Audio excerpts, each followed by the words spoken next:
Good afternoon, and thank you for attending the 2026 joint meeting between the City of Great Bend and Barton County. The first thing we both do in our meetings is stand and recite the Pledge of Allegiance. So we invite you all to stand.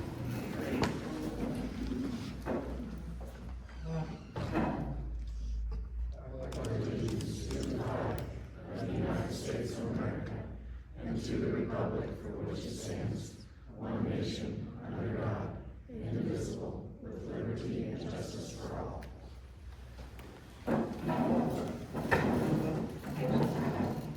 Okay, first of all, I'd just like to thank our mayor, Alan Mader, for allowing this to happen, and the city council members for attending this event.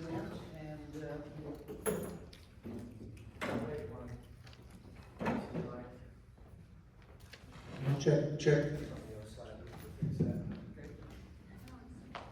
He doesn't have it close enough to his mouth. Well, it's over there.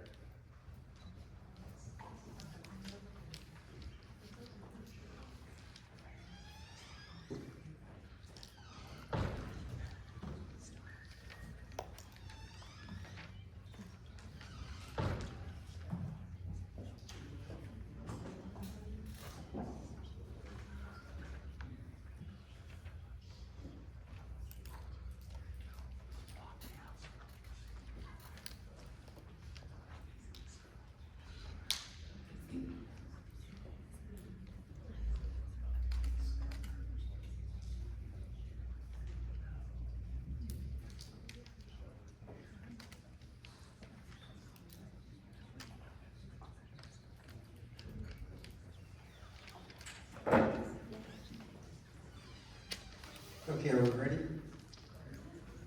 Okay, I'm gonna start back over. We already did the pledge of allegiance to the flag. So I'm gonna read this opening statement before proceeding to the agenda. I'd just like to thank our Great Bend City Council Mayor, Alan Mader, for allowing this to happen, and city council members for attending this evening. And also Mr. Logan Burns for helping get this all organized, and I know that wasn't easy all the time. And also my fellow commissioners, thank you all for attending. And I'd like to thank Mr. Matt Fossner. He's our administrator, and we also have Casey Hubbard here, Human Resource Director. And also somebody that we always keep forgetting about is our social media director, or social media person, is Ellie Hutchinson. So thank you for doing this. It's all of the social media that you see, she's the person behind the scenes. So thank you. Let's see. Okay, the goal this afternoon's meeting is not so much about the agenda items. Its purpose is about agreeing that we need to work together. Our community deserves that. We were elected to do that. None of us know what the future holds, but we all should know that we are stronger together. If we can create a solid working relationship between our two entities, we have created something that will carry on long past our years in office. Out here in central Kansas, it is so important that we stick together and move forward together. We cannot rely on other agencies to provide us a safety net. We must create our own through growth. We can do this by fostering continued collaboration, sharing result-driven goals. Can we all agree that working together is in the best interest of all of our constituents? And I think we can do that. I'd just like to remind everybody, this is an open meeting. We're not voting. This is more like a work session. We really don't have to take everything real serious. It's just working together and getting some ideas. So just keep that in mind. And you might remind you, if you have any your phones, you might turn them off or at least turn them down. So actually, I think all the city council members have the agenda. And we're going to start with Mr. Potsner. He is going to give us a little bit insight on the McKinley Bridge overlay.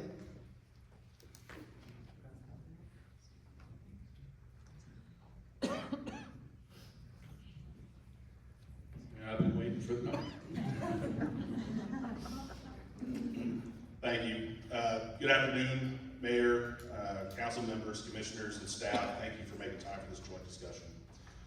I wanted to walk you through a brief update on the McKinley Street Bridge and explain why the county's approach has changed since we last discussed it.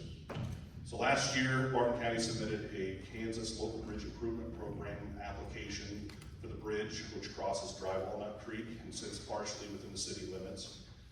The bridge dates back to 1934 and carries around 2,500 vehicles per day, including truck traffic.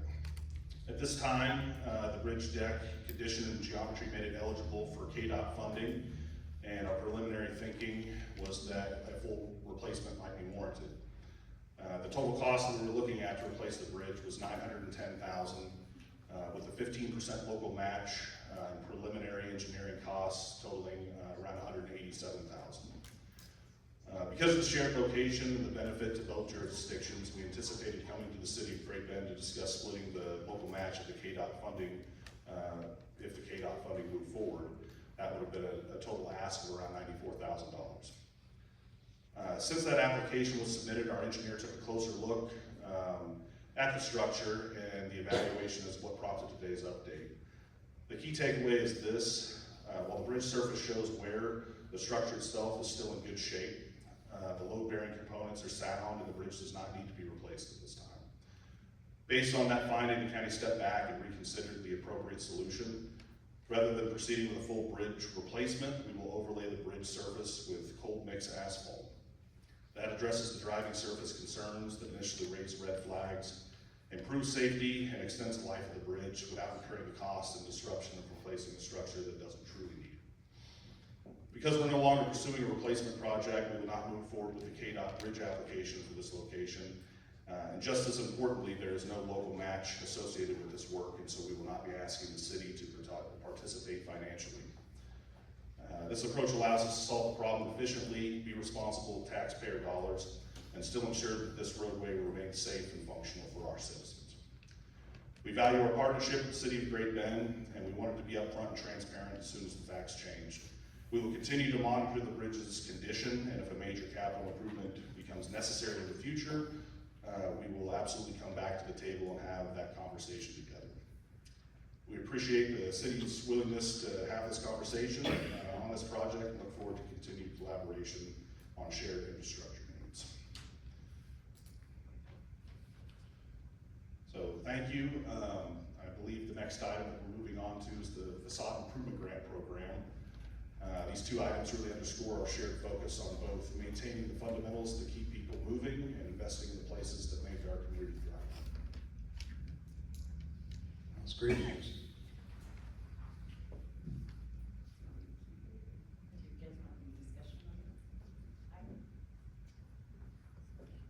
I don't know, does anybody have any discussion on the bridge? I don't, everybody's saying no, so. Okay, I think Ms. Hessinger is up about the facade improvement. Mr. Chair, is it okay if I stand? It feels weird to present. Okay.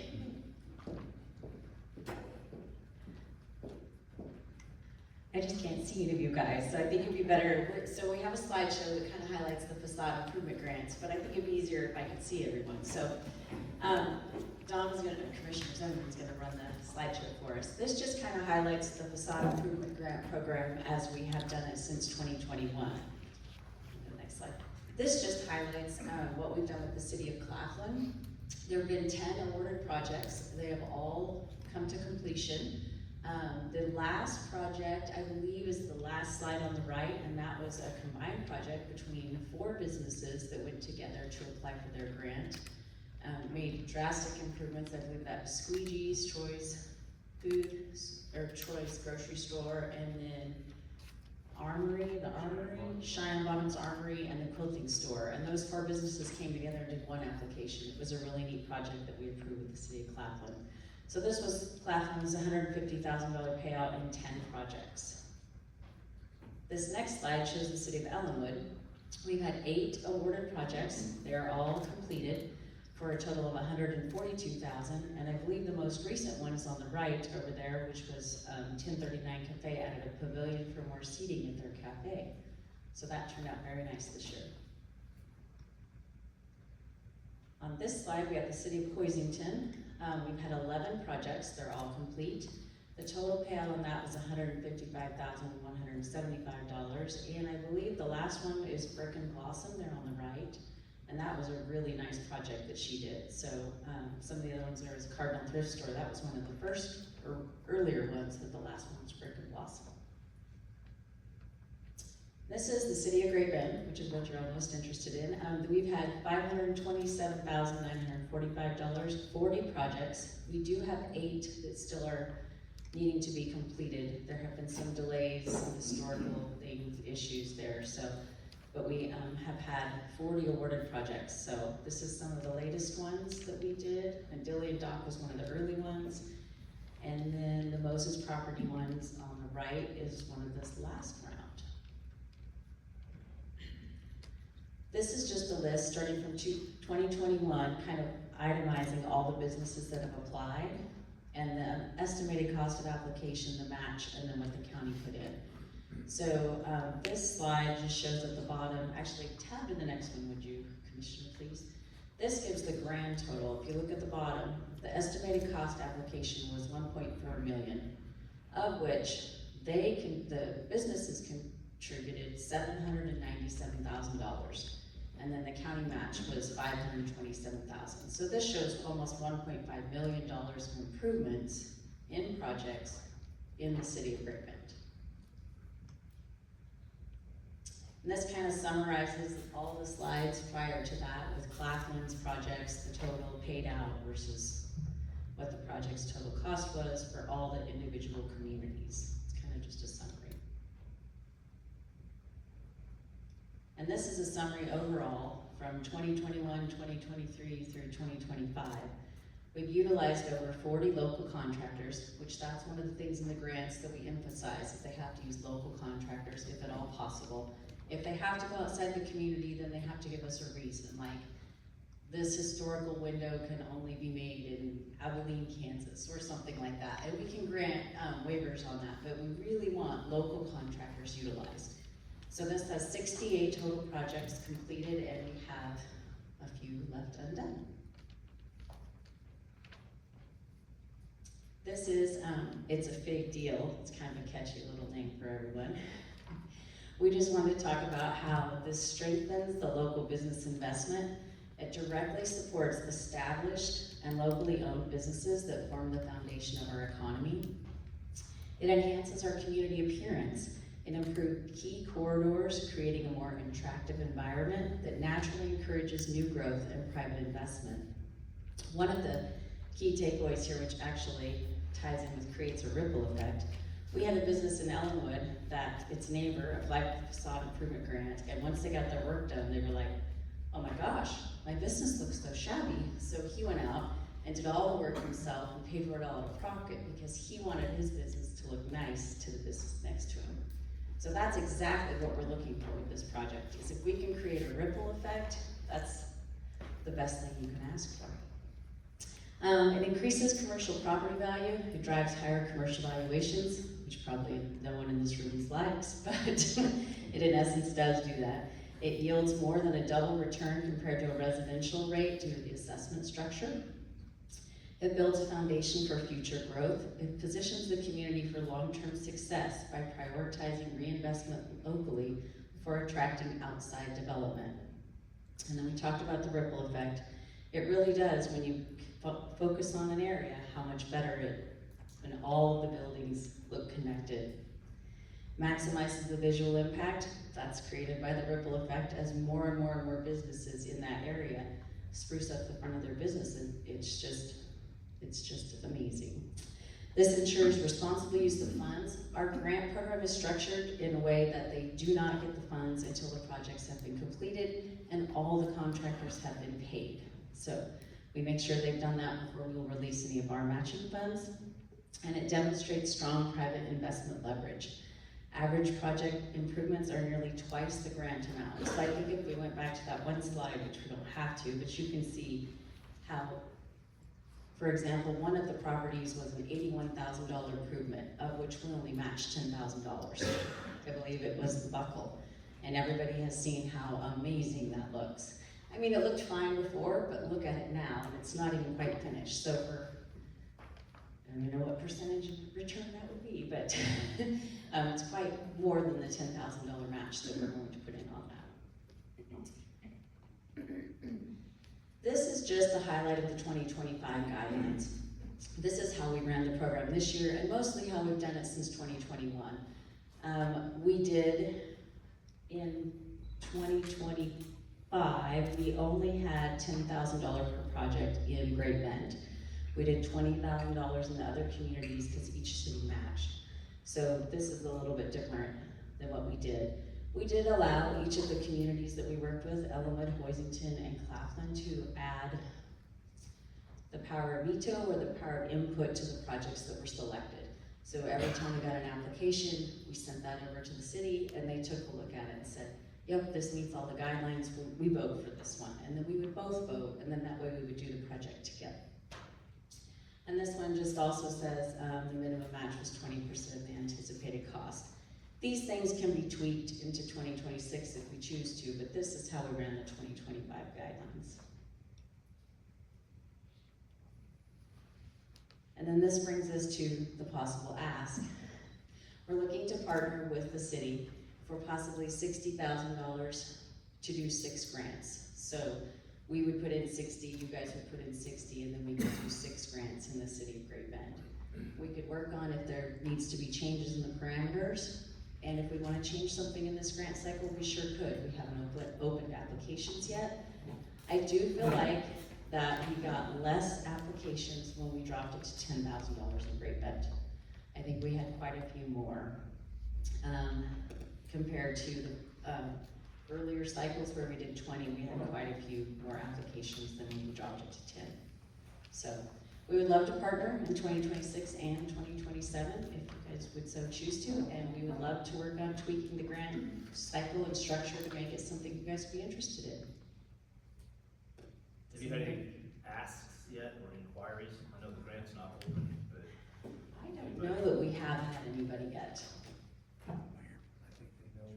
I had 3 calls since the agenda went out, and there are businesses not in your Golden Corral area. Okay. They're pissed, and I don't blame them. You're helping some businesses, and you're restricting others from getting help. So And maybe, I know that Great Bend has a lot more business on 10th Street and Broadway and other places that would love to do it. But it works great in your small towns because you just have a main street and that's it. But in Great Bend, it doesn't work that way. And I still go back to the other deal is we're already paying for it once with our county taxes. I don't think I need our citizens to pay for it twice. That's how I feel, and you'll never change my mind on that. sure. We can definitely look at changing the corridor or opening it up differently. I know one of the things that has been successful in probably the smaller communities and the downtown area is that it is a confined space. I'll use the example back to Ellenwood, which is what I'm most familiar with. If we had the Ellenwood packing plant did it and Armax did it, they're far enough apart that you wouldn't get the visual appeal that you would if all the Main Street businesses do it. But I don't think that there would be any reason why we couldn't look at changing the corridor to maybe 4 blocks on 10th Street or something like that to appeal to a different cross-section of the community. I think there's definitely some validity in that.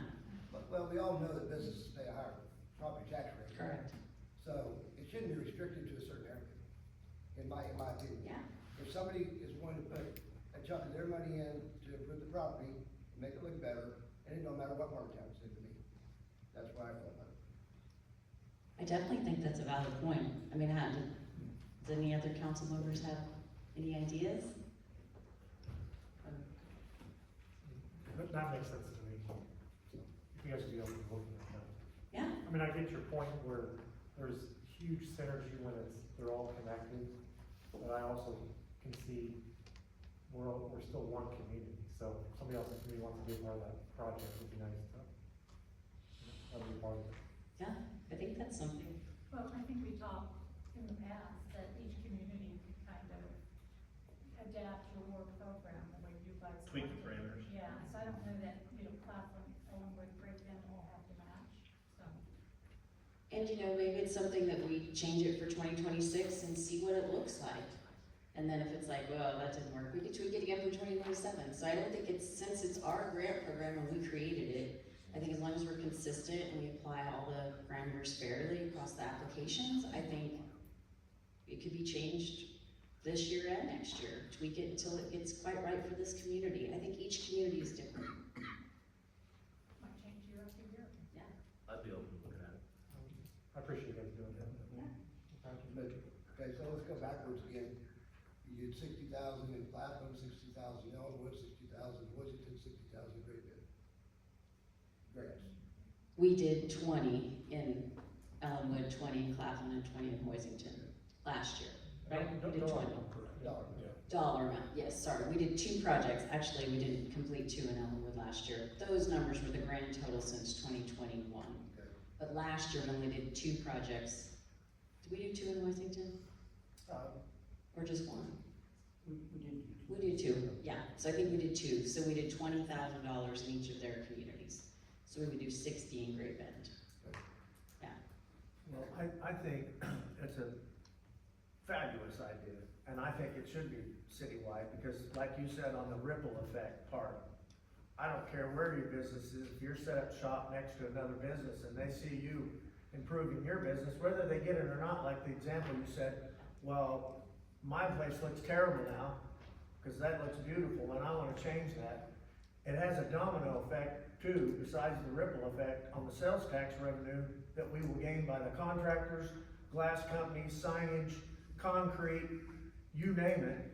Those are all sales tax dollars that we're going to make from those contractors, from those businesses that generate more sales, because the front of the building is beautiful and it attracts attention.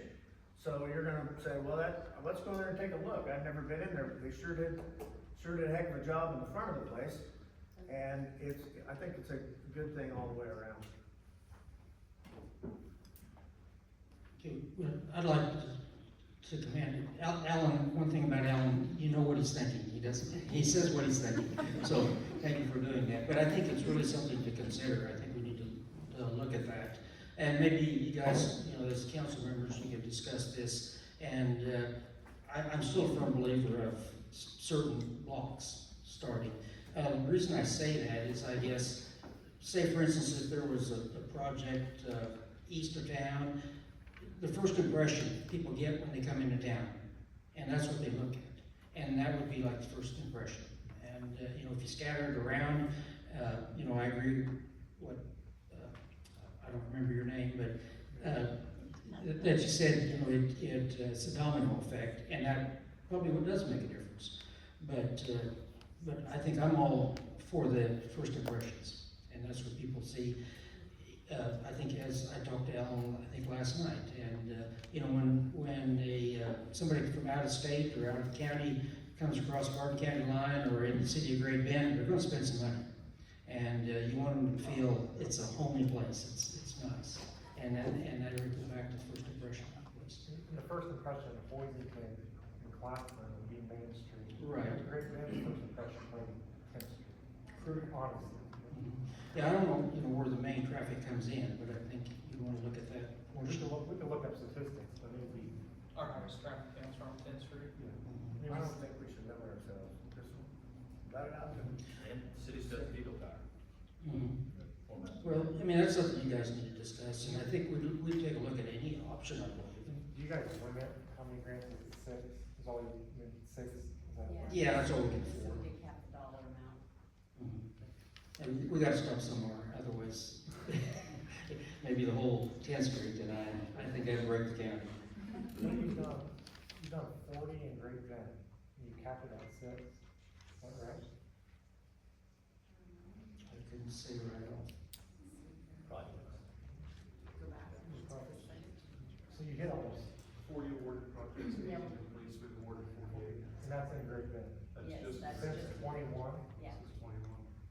So the first year, we rolled it out with ARPA funds, we did allocated. So that was this slide here shows, that was 2021. because First year was 86. It was $300,000 some dollars the first year, and then we doubled down because we had so many applications.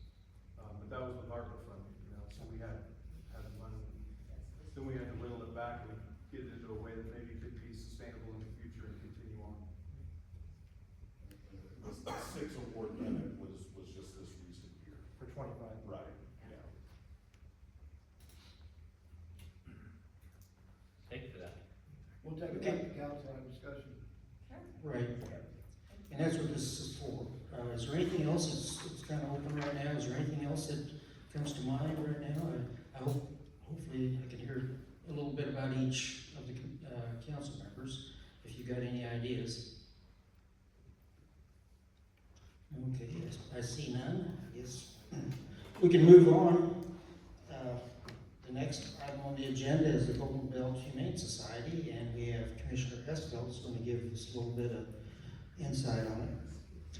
Okay, and I apologize that there wasn't enough to hand out to everybody out in the audience, but we have Kathy Bonfeld's here, she serves on the board, and Kathy created, one of the things that the Board of the Humane Society wants transparency. They want everyone in the community to know exactly where every dollar is going. And the city and the county make this happen. So on behalf of the board, I am to tell you all thank you, the city and the county, and everybody else who donates and helps in any way. A lot of people think it's just cute puppies and kitties and things like that, but in 2025, Dina gave me some updated figures for last year. There were 632 calls that required the Humane Society to come. And what that does, so by statute, we both have to provide this service. It could be done by our police department and our sheriff's department as well, whether there's a mean dog or a bite or a barking dog all night long, that sort of thing. We have to provide this service. We don't have a choice. So what we've done is, the Humane Society is very expensive to run, so I pass this out, and I know that they share this with the city and the county when they come. You guys are welcome, and if you don't get a copy and you want to see it and have any questions, let me know. I'll make sure you get a copy of last year's expenses and income. And what I found being on the board, and I serve as the county spot on the board of directors, and by the way, city, there's an open spot for the city if one of you want to join us. It is one of the hardest boards I have ever served on. And I say that because it's very expensive to run. And it's not all cute puppies and kitties, I found out. And it's just, the city does a great job of what they donate. And also, something that I found out, and one of the things that's very expensive is we spend $6,600 a year because the lateral lines need redone out there. Well, there's not enough room to do those, and so that's an issue. But the company that comes out and does those charges us, I've got that number here somewhere, it is $275 a trip. And something that the city's already done as an in-kind donation is they only charge $10 a ton, right, Logan, to dump the waste per 1,000 gallons. Yeah, so they are already really doing a big service there for the Humane Society, and we appreciate that, and that's as well as their donation and the county's donation. But I just wanted to take this time because this is something that comes up a lot as well. Should we support them, and how much should we support them? Well, being on the board, I've realized how important that is. We do have a new director. Her name's Rochelle Sharp. She's doing a great job. She couldn't be here tonight, as well as a few, we have several board members that donate a lot of time. I paint it out there. We go out, we clean pins, we do whatever, we clean litter boxes. I don't serve as much time out there as Kathy Bonfeld and Jean Claire. I think they live out there pretty much when they're not working. And but it takes all that to provide their service. We talked to our sheriff one time. We didn't even get a chance to ask him the full question. He said he was not going out to pick up any dogs or cats or gonna go make any of those calls. He made that real clear. And we haven't asked the city, the chief of police, but I'm pretty sure that they don't have time to do that either. Now, on some of these calls, these 632 calls, some of these calls do require law enforcement. They're not all just Humane Society calls, because if it's a dog biter, they need to make a report or something like that. But all 632 of those calls require the Humane Society to come. And so I just wanted to present those numbers, tell the city thank you, and the county, the board can't do it without you guys. And there's been some scary times where we actually thought we might have to close our doors, because it's just, I think Kathy figured this up. Now for last year, it was a total of, we had extra, and this is not always that way. Some years it's a loss and it requires a lot on fundraising. But in 2025, the surplus dollars happened to be 18,000. Now, if it was a rainy year or a lot of snow, that would have ate that up with a lateral line real quick, or something happened that required more time and more work. And the other thing is just to keep up with all the licenses. The state comes out and checks, and they can tell us that we need to redo a floor, and to keep the doors open, that floor needs to be redone. So that's not a lot of extra dollars. But I just wanted to point it out in case somebody in the audience or the city or anybody, we jointly keep the doors open, but we've really never had time to sit and have this discussion together. So, any questions? Could you tell us like the territory that the Humane Society covers? Yes, so that's a good question. So within the city, it's the city boundaries, city lines, but it covers the whole county. And so some of the calls, out of those calls, 548 was just the city of Great Bend, and the rest was Ellenwood and out in the county. Something that I didn't know until I served on the board is that if somebody calls for a barking dog out in the county, they don't go. You live out in the county, you have to put up with the neighbor's dog barking. And so I didn't know that. There's very few calls that they do go on in the county. It has to be pretty serious calls before they will go out and address that. Any other questions? Any questions from the audience on Humane Society? Because really, its doors wouldn't be open if it wasn't for this community. There's always a fundraiser somewhere, and car shows or bake sales, all sorts of things.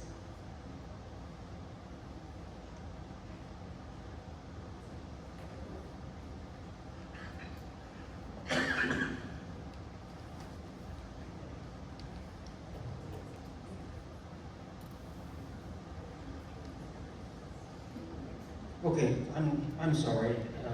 Item number 3 wasn't addressed. I guess I just skipped right over it. Not that I wanted to, but sharing of city and county resources. And this is also an open discussion. Does any of the council members have anything to say? I mean, we're talking about working together. Anything particular in mind? Not necessarily. You have something that you're looking at? Sure. You want the mic? When I started on the council about 15 months ago, one of the first things I ran on was, what would it look like if our county and our chamber, Great Bend Alive, the city of Great Bend, GBED, we all work together, one unit, with the common goal of the city and the county, moving together all at the same time as a unit, moving us forward.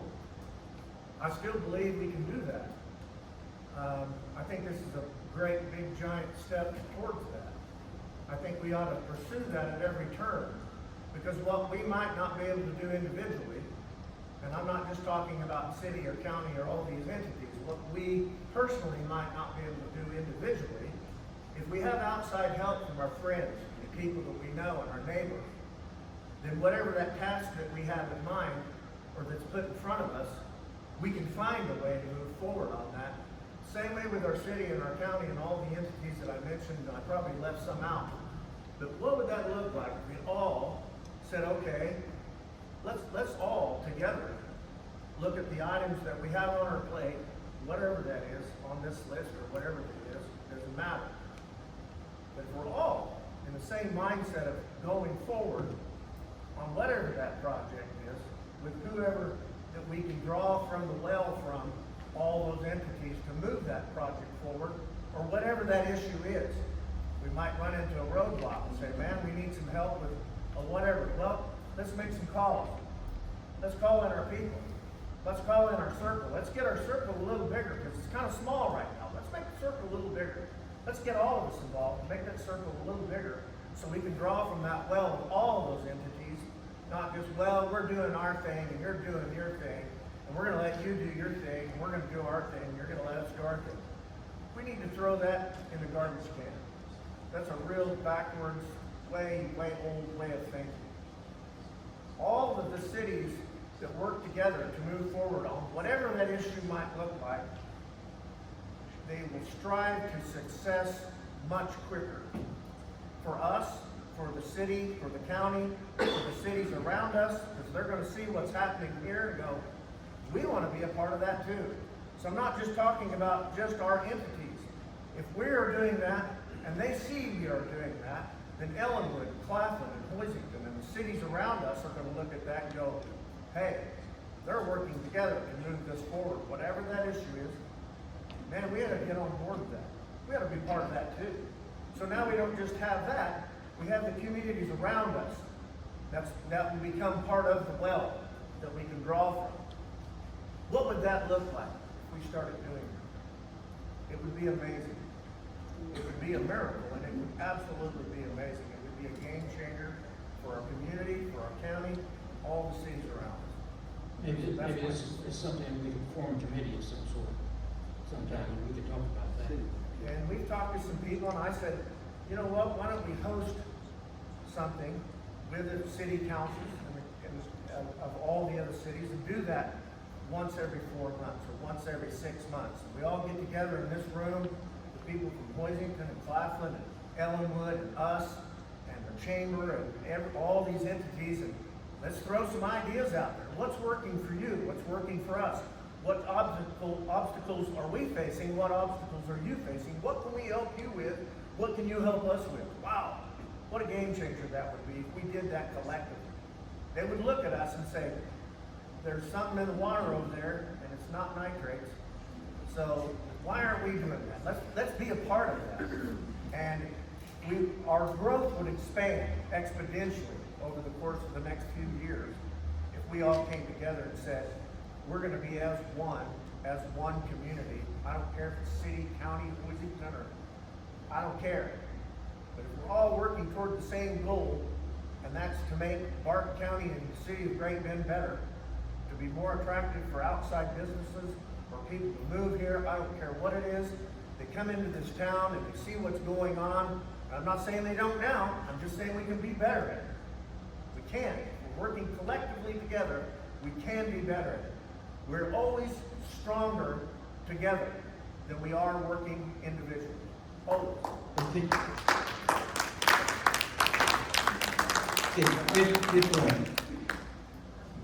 And Councilmember Parr, I'm going to add to that. So you ask these guys when I go to conferences. When I introduce myself, I say I'm Bart Bestfeld. I'm from the best county in the state of Kansas, Spartan. Well, he's exactly right. And the reason, and they look at me, I get really mean looks from Wyandotte mostly, but it's okay. But the reason that is true is because we make it the best county. It is the best county. People want to move here. They're seeing what we're doing. And Councilmember Parr is right. If we work together and with the economic development, with the Chamber of Commerce, it doesn't matter. Whoever I'm looking out at, some of you guys, it doesn't matter who we work together with. But if we work together, and there's no stopping us. And then part of the reason Barton County is the best county is all the cities. It's Great Bend. We live in Great Bend. There's no better place. So we work together, and then we've accomplished that. Okay, thank you, Mr. Barr and Commissioner Estelle, for sharing that. And I think this is why we're here today, to do something in that order. Any other comments? I'll just add Sure. to that. Just highlight some of the partnerships that we do have with the county, with sheriff and police. Obviously with the issue that we had last week, we're in a terrible situation, but sheriff and police have a great working relationship. Road and Bridge, Public Works, David and Chris do a wonderful job working together. 911 communications and our emergency responders. Me and Matt have a very working relationship on the elections and then even on the inspections, zoning, working with Judy. So all around, I think we do have a good working relationship. I think it's, having this conversation is really important, and, you can hear all of the things that happen without us knowing it, where we're already collaborating, where you have to collaborate, with law enforcement, emergency services and everything. I think it's important to look and come to the table and say, hey, are there any services that we are duplicating? Are there any services that we can share, that we can come together, and make things more efficient? So I think coming to the table and keeping that top of mind and always having that as a conversation, it's gonna keep both of us more efficient and serve the taxpayers better.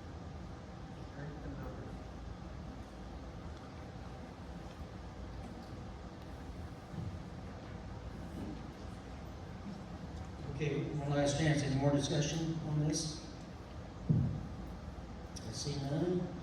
Okay, I think next we are talking about the KDOT, US-56 4-lane project, and Mr. Hotzner will again give us some details on that. For some of the things that the county has already started doing.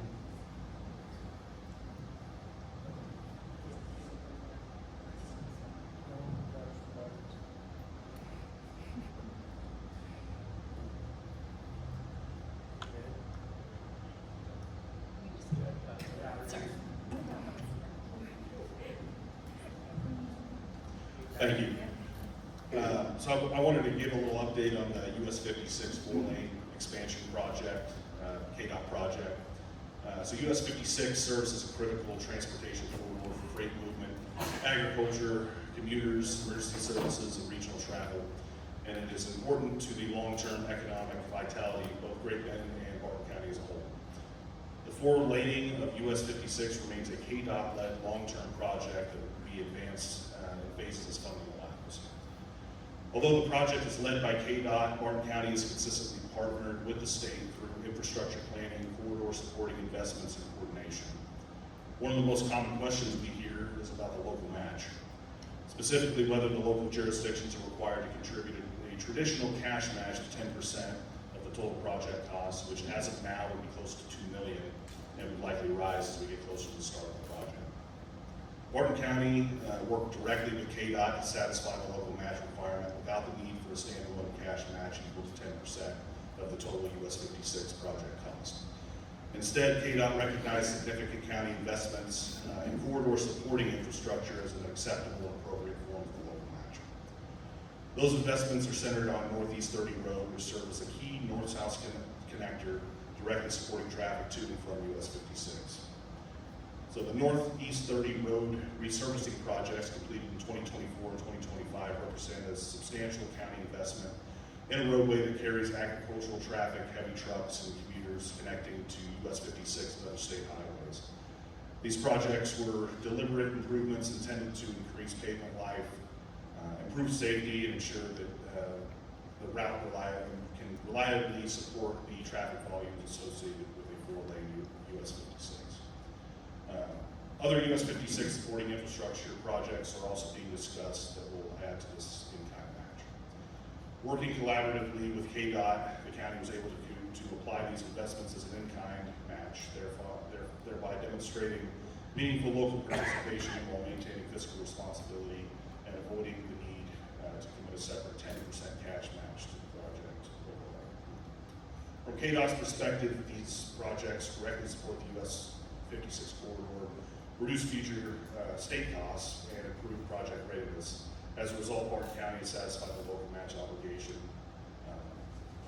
without making a single cash payment. So beyond meeting the match requirements, these efforts position both Barton County and Great Bend to fully capture the long-term benefits of a 4-lane US-56, including improved safety, stronger freight movement, economic development opportunities, and enhanced regional connectivity. It improves business attraction and expansion.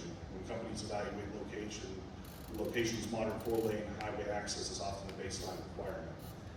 4-lane US-56 signals that Great Bend and Barton County have the infrastructure needed to support manufacturing, logistics, healthcare, and agribusiness operations, It reduces transportation costs, improves reliability, and gives businesses confidence that the community can support long-term growth. It supports retail, hospitality, and service industries. Increased traffic volumes and safer access points typically lead to higher capture and pass-through travel. Travelers are more likely to stop for fuel, food, lodging, and services when the access is easy and safe. That translates into increased local sales tax activity and private investment along the corridor. It also supports population stability and long-term growth.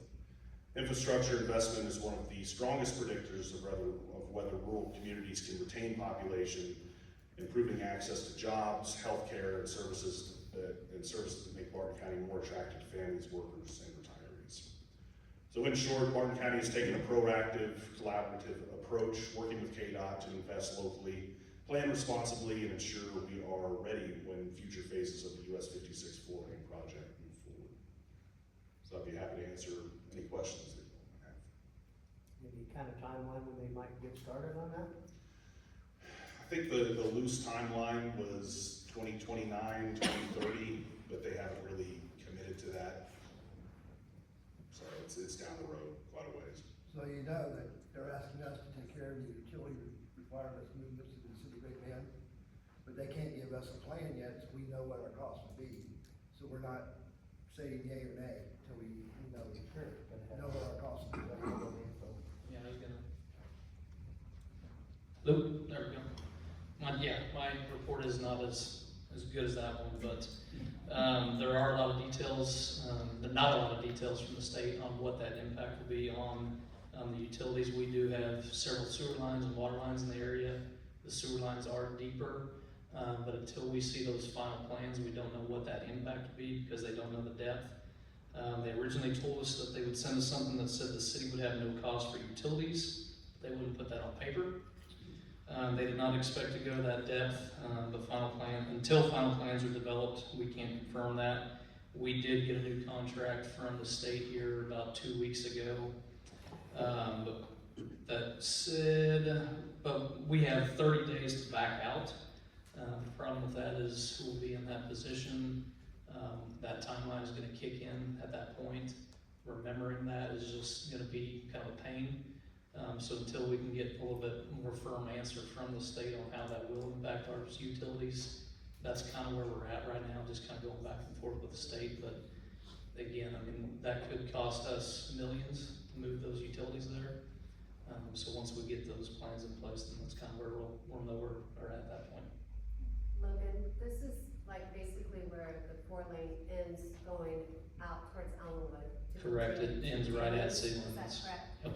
Okay. Right at Kyle Road, just on the west side. Now, would they have to 4-lane the bridge as well? Is that part of it? Yeah, there's a median in the middle of it, and then there's 2 lanes, and it merges all back into 10th Street there.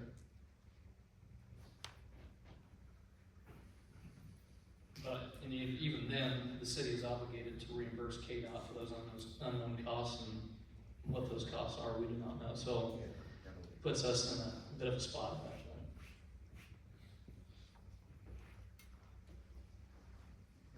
We were able to rework that contract to exclude some of those costs from the county, right? Yeah, so the original contract that we got from KDOT, it had some language in there that the county would be responsible for removing future encroachments that would come up. So we sent that back to KDOT and had that language removed, so that barrier's been removed for us. Yeah, that will. Okay, any comments on? Okay, next, I believe we've got development projects, and Mr. Burns will let us know on that. All right, we'll start off with an easy one here. The drag strip, we are getting ready to complete that. I would imagine we're probably done April 27th. Right now, we have the flattest board track in the nation at this point. We are currently putting the textured surface on right now. I'm hoping by Sunday we know where we stand on the flattest overall track with that textured surface. So overall, everything is going very good at the drag strip, and we're excited to get back racing out there. We have a full slate of races this entire season, all the way up to end of September with the ET finals. We've got several NHRA races coming back, so I think this is gonna be a big opportunity for Great Bend and Barton County to see that sales tax. That's gonna be huge going forward. I'm gonna touch on Amber Meadows street infrastructure. This is one of my asks, I guess, of the county. We've got the potential for some development. It is along Prairie Rose Drive. It's actually a cul-de-sac on Rock Ridge Road. We've got a commitment now that are wanting to build a house up along 24th Street, but once they get done with that, there's 6 lots now. I would imagine that would probably turn into 5. But there is a stretch of road there. There's probably 350 foot of road that would need to go in. That's where I would probably ask for the county's support in that, of what that would look like. I do not have costs at this point, but if that's something that we want to take a look at, obviously it's going to be something where we add additional housing. It's going to be ingress and egress for that neighborhood, because right now we've only got that one egress into that neighborhood. But along with that, just the overall drainage in that area, just making that go through and get into the storm structures. But that's something that could be coming down the pike here pretty quick. But I think that could be a very good growth opportunity for Great Bend, as we don't have a lot of houses going on right now. It has been some time, but if we can get, I think, just the overall, everything that we got going on with the momentum of everything, I think that could see a spike in the housing industry. So love to hear your input on that, of what that might look like. Let me just recap, you're talking 5 lots, 5 homes. Yeah, there's a total of 6 lots now. There's 2 on the east side, along Prairie Rose, are a bit smaller. I would imagine those probably get merged, but at least 5. You guys don't have any idea what the ask is until you. Not at this point, no. Right. Nice improvement. Yeah, absolutely. Well, we've got a little bit of both. We've got concrete on Prairie Rose on the west side, and then that turns into asphalt on the portion that was put in about 2004, 2005. So that, I would imagine that would probably be concrete, but of course we'd be open to both. The concrete portion right now is in good shape. Correct. Yep.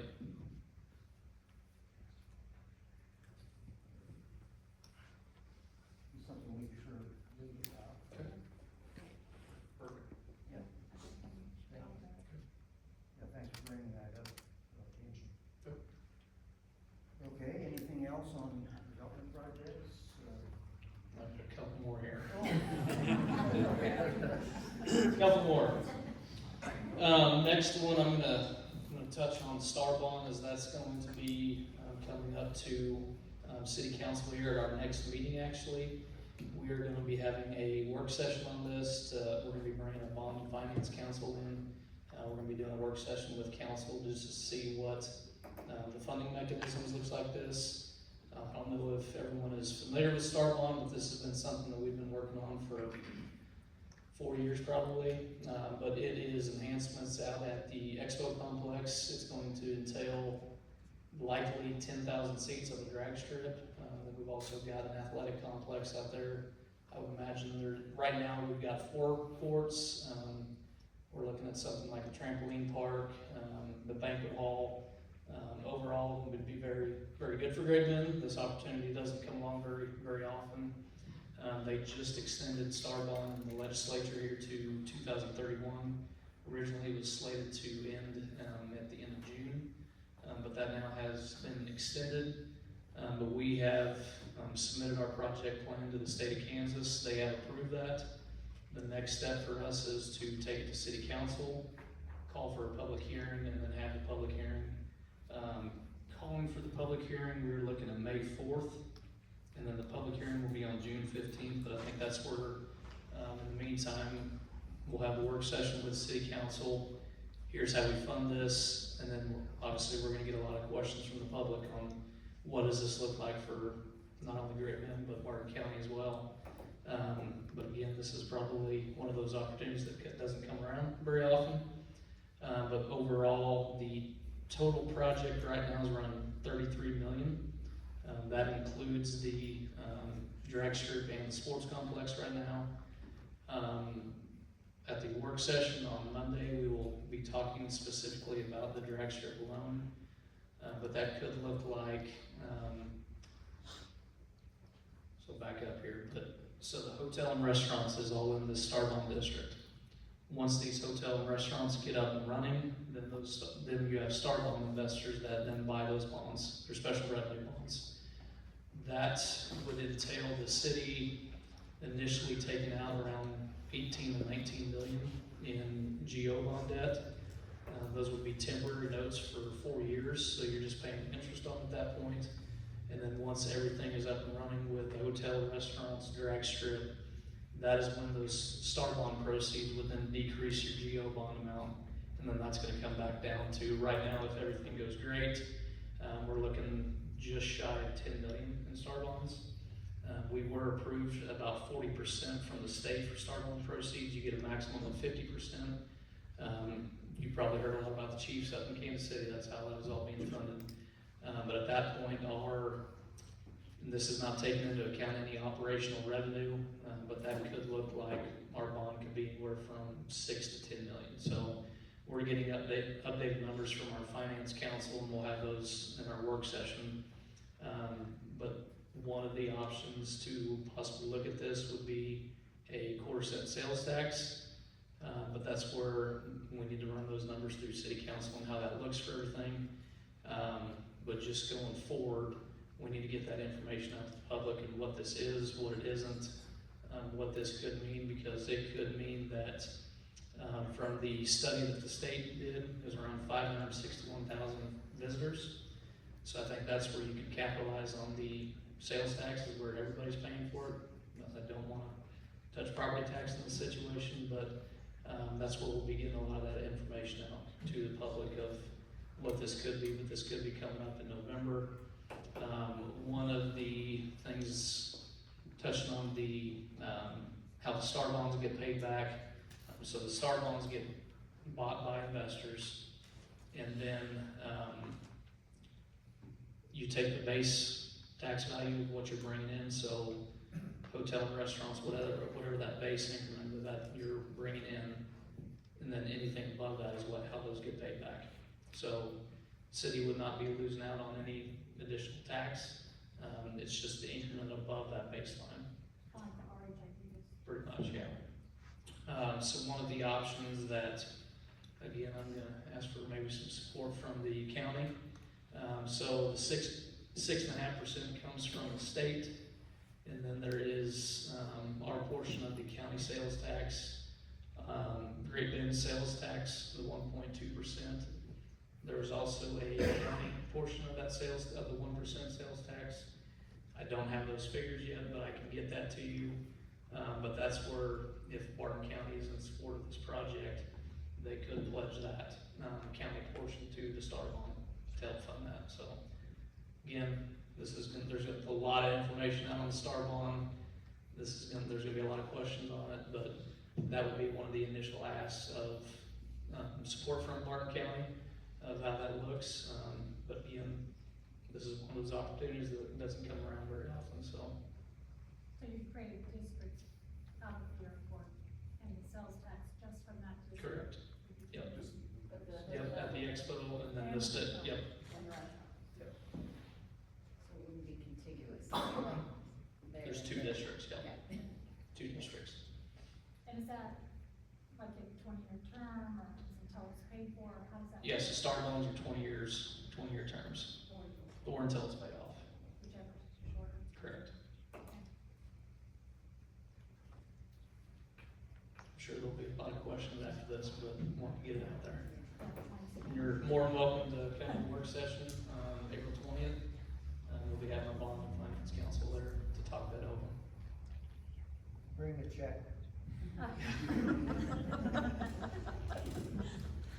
time is it? Our meeting's at 5:30. We've got somewhat of a longer agenda, I'm guessing probably 6:15. Be all right. Any questions on Star Bond? A lot. A lot of them. That's all right. obviously that's a really exciting project, but if we want to position Barton County, the city, I mean, we're all one team inside of Barton County, we do have to grow our infrastructure and new development, new construction, because we've all been in this room, inflation is a real thing, and will keep eating at us as we grow. That's growing new, infrastructure opportunities, so we'll be diligent, we'll put a pencil and a number to it, but. Well, I think just being able to capitalize on that and have visitors coming to Great Bend and Barton County, because that's not gonna just impact Great Bend, that's gonna impact a lot of different towns, and anybody in Great Bend and Barton County. Hotels are gonna be packed, restaurants, grocery stores, I mean, it's gonna have an impact on everybody.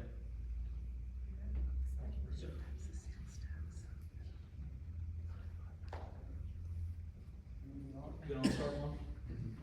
I got one more for you. So the last one I got is the wastewater treatment plant. So we're looking at doing some improvements right now. We just did a work session with a study that took about a year. We did a council tour here at the last meeting, but just looking at all the rehabilitation that we're gonna have to do. One of those processes is going to be doing a sludge press.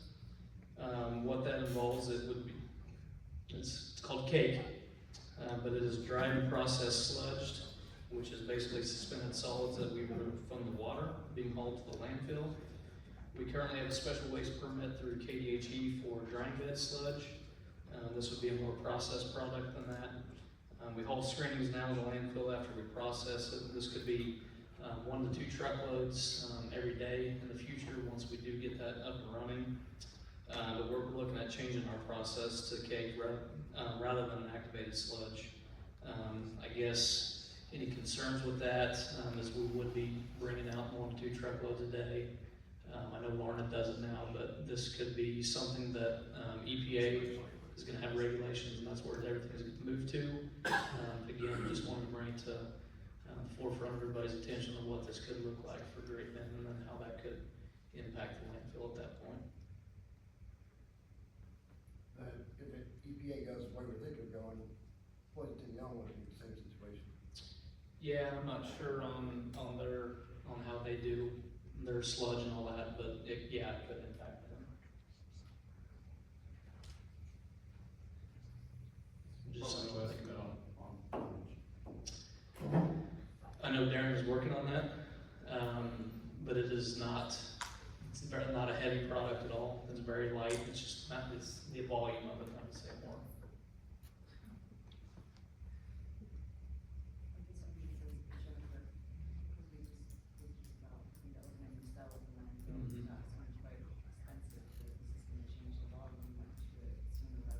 Right. And we're likely, by the time anything gets implemented, design, construction, operation, we could be talking 3 to 4 years out, but again, it's just something to keep in everybody's mind. Jennifer will be back next week. You wanna set up a time to, you and I? Yep, that'll work. Talk with her? I think the biggest thing she's gonna know is volume. Yep, and I'll have some of those numbers. But that could change if we have growth too, Great Bend, so I mean, Be that's a good problem to have. So, just an interesting world right now we're living in. We got great opportunities and with opportunities comes headache. Yeah. We got to figure out. Good problems. Yep. If you guys haven't been out there, you should have Darren give you guys a tour. Seriously. We saw pictures, Tina, we're good. No, I worked for Alan in the photo. It was really interesting, so. Let's It's pull worth- from the air. It's worth the trip, for sure. Quite the eye opener. Yes. If you haven't seen it, it's, It's really worth it. I don't wanna impose on those guys, but I'll tell you, see it with your own eyes. It's like, I had no idea the condition that place was in, so whatever we're gonna do, we wanna go as quick as we can, or we're gonna have a really crappy mess on our hands. So we're trying to head that off.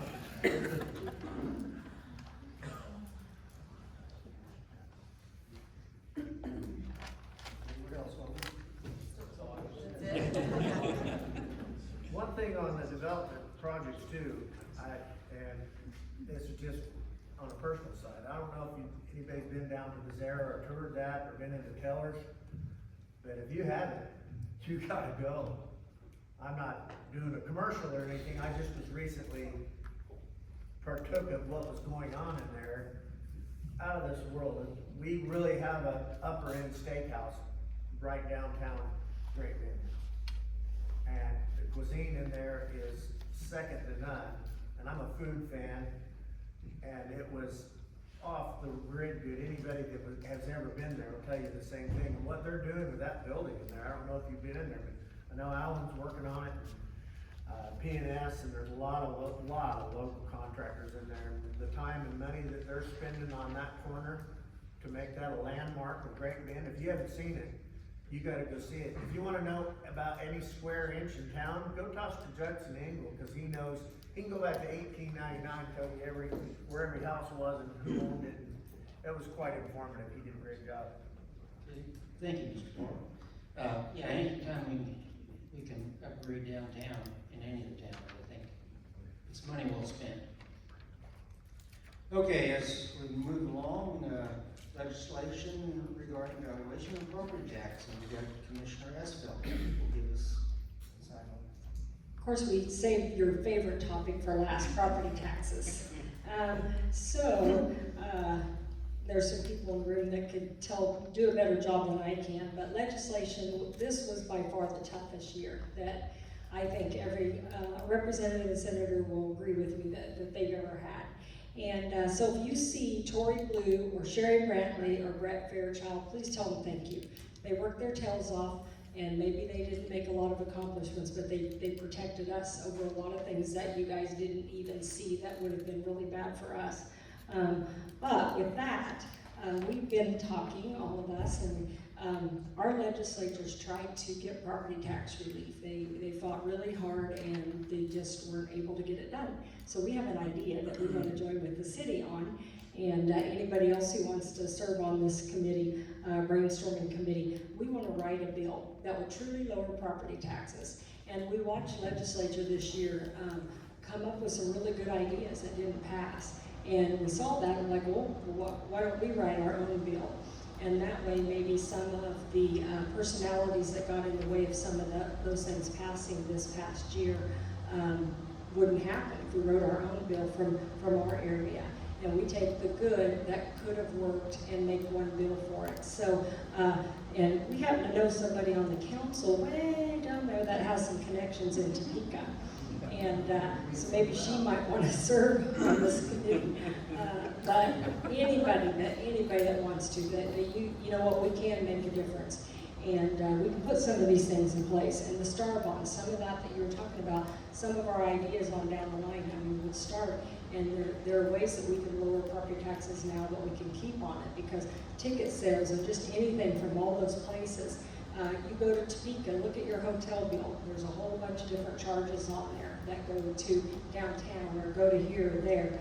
And all these things can lower property taxes and add to our area. There could be a surcharge on different things that go there that go directly to property tax relief. And so we're pretty excited about writing a bill this year. And we feel pretty confident that we have a senator and a representative that will help carry that bill for us, no matter what we name it. We'll come up with something good. So if you'd like to do that, let us know. And we're hoping that the city will have a couple of people that will want to help write this bill, and we'll get it done. And if you guys have any questions, I can tell you that, you know, they're in the veto session now and the unfinished business. And if you followed along, it's even just the last few days that went into the early hours of the morning were pretty ugly. And honestly can't tell you much that the Treasurers Association, Mr. Jordan, thank him, he worked really hard at getting a bill passed, not quite the way he wanted it to, but it will give some relief. I'm pretty sure he'll come back next year and work on getting that even refined more. There are a couple bills that will affect all of us if they get signed. We'll know here in the next week or so. But if you'd like to help us, let us know. If you have any questions, not sure that I can answer them, but we'll give it a try. Okay, thank you, Commissioner. And today is tax day.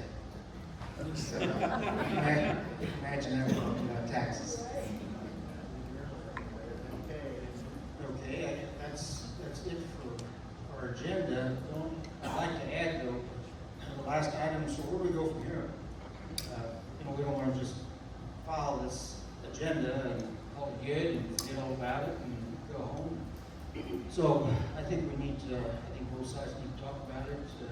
We need to form a committee of some sort, and maybe two on each side, maybe two for the county and maybe two for the city council, something in that order. If you guys have a different idea, that'd be great. But we need to talk about it, and I don't know when you guys have your next city council meeting. Monday night, I guess I'd like to challenge you guys to discuss it and see where we're gonna go from here. We don't wanna just, like I said, we don't wanna just grow. So, okay. You bet. Okay, we wanna wrap this up here pretty quick, but, anybody from the audience like to maybe give their 2 cents in? I wanna make sure, and we don't wanna stretch out all evening, but, maybe we can give you a couple minutes maybe. You'd like to say something? Yeah. Great. Bill Olympics stood up with American Legion Post to Great Bend on the, I can't remember your name, sir, in the light blue shirt. You're talking about restaurants and, motels coming in. No, we can't hear you right now. We're talking about restaurants and, hotels moving in. Who's working in these places? Every easy place in town right here. Every eating place in town needs employees. They all looking for help. Where'd they get that help at? Good question. But see, that's one of those good problems to have. Yeah. And on this gentleman's question right here, on the steakhouse, American Legion has a steak knife, second to none. Cheaper than what you're gonna pay there. Now, I'm going to talk about the city and county crews for the road department or the city streets. Here about 6 months ago, I had called the city on the north side of the American Legion or on the south side of the high rise. The grass and mud and whatnot was building up, going out into the street. I called the city numerous times. Never once got a call or somebody show up, not one. And we pay a business tax just like everybody else here, everybody else. Now, how do I go about taking care of that? You might take this up with the city council on one of the meetings and get on their agenda, I'm assuming. I've asked the city's crews to do certain things around the building. They're on some of the streets. And I'm just going to be talking to the neighbor next door. You call me. Okay. Other than that, I just want to say one thing real quick. American Legion is having an open house, family open house. For everything that we do down there is open for kids. We'd like to have people come in and take a look exactly what the American Legion does, what we do for the city, what we do for the kids. The money we spend, a little story right here. We do an American Legion legacy run. And what that is, in a Kansas run, we go to certain areas of the state and we collect money. Then at one time we go to a national legacy run. And they turn in anywhere from 1.2 to $2.5 million. And what that goes for, if you're in the service, male or female, 50% disabled, it's a free college education for all your kids. A lot of people don't know that. Now it's child and welfare. Anybody that has child and welfare problems right there, that's what the legacy run is for. They will meet in certain areas of different states. All 50 states are involved in on this.